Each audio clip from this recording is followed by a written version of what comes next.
Україна готова передати Росії ще 13 злочинців в обмін на українських політв'язнів.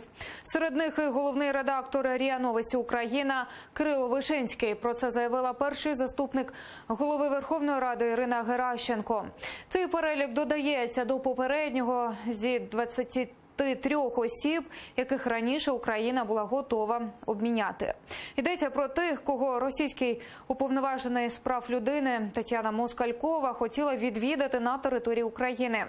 Ірина Геращенко повідомила, що надійшли ще раз офіційного листа з цими прізвищами представнику Російської Федерації у тристоронній контактній групі Борису Гризлову.